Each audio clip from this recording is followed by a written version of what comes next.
Okay, so it turns out that one Eagles front office member is interviewing with another team. But why could that be a good thing for the Birds? Also, an undrafted free agent has potential to be the next Fletcher Cox. Why is Philly so high on him, and how could he impact the defense? Meanwhile, Cooper DeJean revealed Vic Fangio's plans for him, and it's definitely risky. But the reward is too much to pass up, so let's talk about it. But first, let's run it.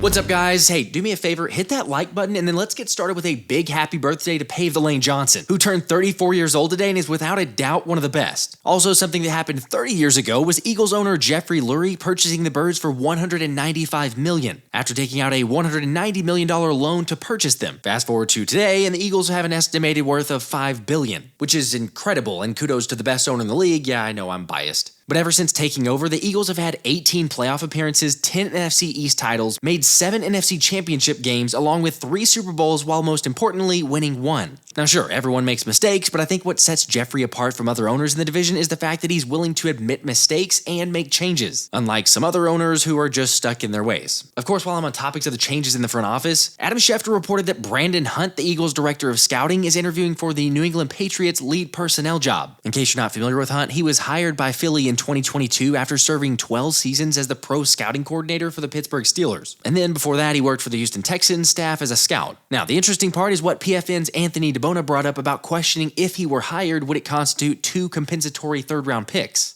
However, like Anthony pointed out, it's unsure if he'd qualify for the 2 full seasons as well as the primary football executive title. My thought is it won't, plus it may not even matter considering the multiple GMs turned down the interview, seemingly with the knowledge and idea that Elliott Wolf is essentially a shoo-in for the job. Which, I mean, if you think about it, it makes perfect sense, and NFL analyst Albert Breer said just recently that all signs are pointing in that direction. Again, that wouldn't really surprise me, however, you can't blame them looking at the past draft the Eagles had and said, hey, what the heck, let's take a look at Hunt. I mean, come on, Howie Roseman's A-plus draft of Quinyon Mitchell, Cooper DeJean, and all the others was so good that it even got a Go Birds all the way in Congress. Recognize Quinyon Mitchell, a cornerback from the University of Toledo.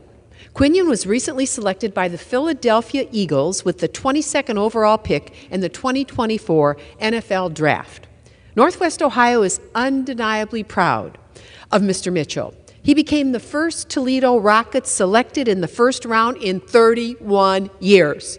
Mr. Mitchell was the first defensive back taken in this year's draft, and he also became the first UT player ever named as a semifinalist for the Chuck Bednarik Award given annually to the nation's top defensive player. His selection in the draft now marks 3 straight years that a Toledo player has been selected by an NFL franchise, and I want to congratulate with heartfelt congratulations, Quinyon Mitchell for his remarkable achievements. He truly embodies the spirit of excellence that the University of Toledo and Northwest Ohio strive to achieve. We all know Quinyon will continue to make us proud as he shines on the national stage. Go Rockets, go Quinyon, go Birds. Thank you, Mr. Speaker. I yield back. That's kind of cool, except who cares? Or at least Howie doesn't. Saying all the praise virtually means nothing to him about how good the draft was. Do I need to be liked? Absolutely not.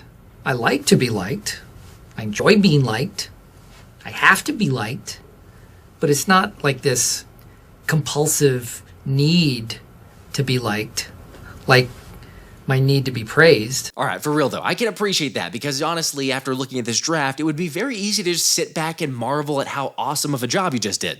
Yeah, you're right. Even though on paper it may look good, the guy's still got to produce. Because how many times are we sitting here saying we just won the draft and then all of a sudden you see a player who doesn't play or perform or live up to the expectations? Yet if they do produce, the part that really makes Howie the GOAT is the fact that he's willing to get contracts done early, telling Adam Shine on SiriusXM that you can't have a good culture if you're not rewarding people who have been here, especially people that have gone through it, which is obviously exactly what the Birds have done by giving out extensions to A.J. Brown and Avonte Smith, as well as Jordan Mailata and Landon Dickerson. Because again, like Howie said, you reward those guys who add to the locker room. Although one guy who may be on his last leg in Philly is Kenny Gainwell, after he called out the disconnect between the front office and the locker room last year. I think it was a connection piece, I say teams like the Chiefs, bro, are like well connected, upstairs and downstairs, front office and the locker room. Like everybody's connected. When you got that connection piece, bro, everything just click. When, you got guys that's not talking to each other, then, you never know what's going on, you know. So like if we all sit down and talk to each other and find out what's going on, or we find out what we need to do on the field to, you know, get this thing going, then, you know, we'll be good. Because if we play real hard at the beginning of the season, we need to continue to play hard at the end of the season, because at the end of the season what really matter. That's what really matters. That would really matter, because when we get to the playoffs, if we're not playing good and we still got our head down because we just lost 5 games, what you think we're going to do in the playoffs? First off, Kenny's not wrong. I mean, we all saw and lived through the monumental collapse last season, and clearly something was off. Plus, let's not act like we all haven't been saying the same thing. Except I will say the difference here is that we're so far removed from last season that it does feel like a strange time to be talking about, well, last season. By the way, just for the record, I'm not saying nor am I suggesting that Kenny's going to get cut or not make the roster. However, this isn't earth-shattering, but with Saquon Barkley now here and drafting Will Shipley, I'm not sure Gainwell's going to get too many opportunities. Anyway, curious what y'all thought about Kenny's comments and if it's even really that big of a deal. Now, while we're talking about the roster, let's get into some undrafted free agent talk. Because surprisingly, I mentioned Baylor's Gabe Hall as someone I'm really high on this season and actually had a few haters towards that sentiment. Disclaimer, Baylor's my alma mater, and in all seriousness, it's perfectly fine if you want to disagree with me. However, with that being said, I still think it's prudent to point out the significant impact UDFAs have had on the roster. Like, no one's perfect, but you can't deny that Howie has a knack for finding some really good undrafted guys that eventually pay big dividends. For example, how about Wisconsin's running back Corey Clement? I mean, yeah, he only played 2 seasons in Philly, but even if the only thing you want to bring up with his Super Bowl performance of 4 catches for 100 yards and a touchdown is more than enough to say he was a huge find.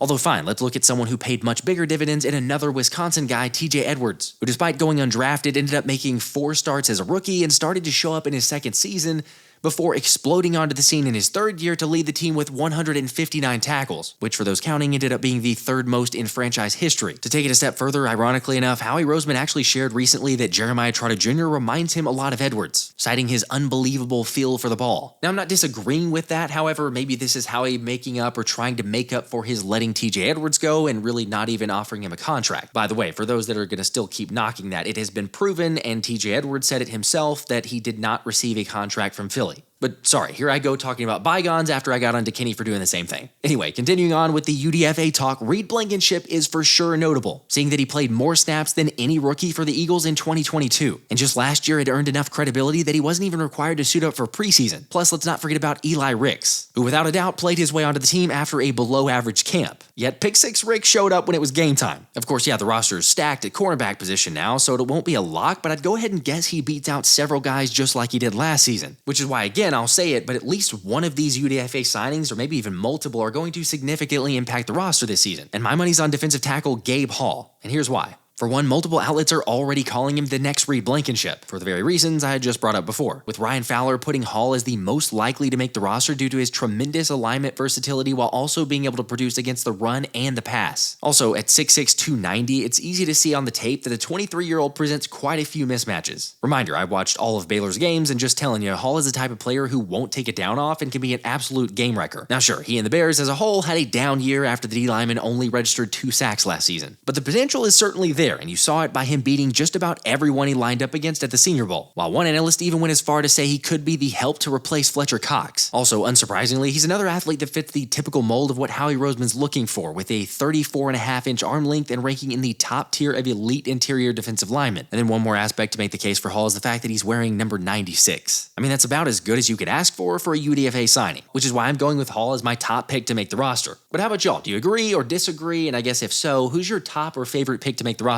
Anyway, while that's not as certain, one position appears to be after Cooper DeJean joined the Up and Adams show to officially share he's going to start out at nickel. Really talked all 3 positions with them. You know, I worked mostly the nickel and corner position at rookie minicamp, but there's been talks about safety in the pre-draft and returning as well. You know, so wherever they put me, I'll be excited. I'm excited for the opportunity, you know, to start at the corner position. It's up to you. So corner over safety is what you'd want.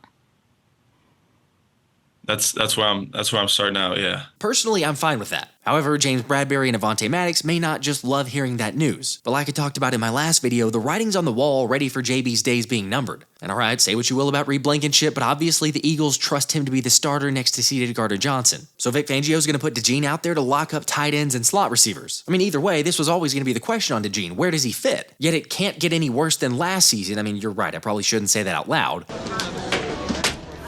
What the hell?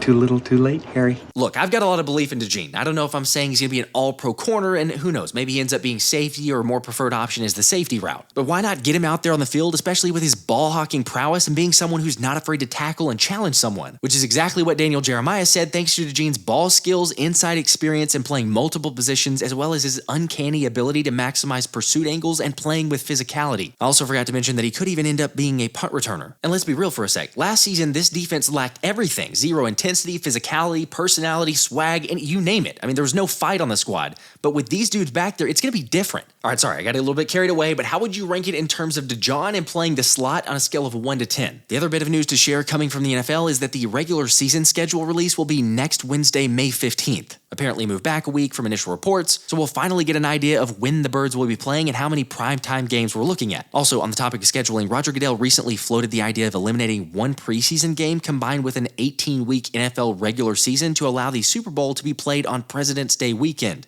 and therefore creating a long weekend for everyone. I don't know about you, but this is actually one idea I could get behind. It's crazy to say that because usually they're not great ideas from the NFL, but let me know how you guys feel about it. And again, make sure to like and subscribe, and I'll catch you on the next one. This has been the Philly Special.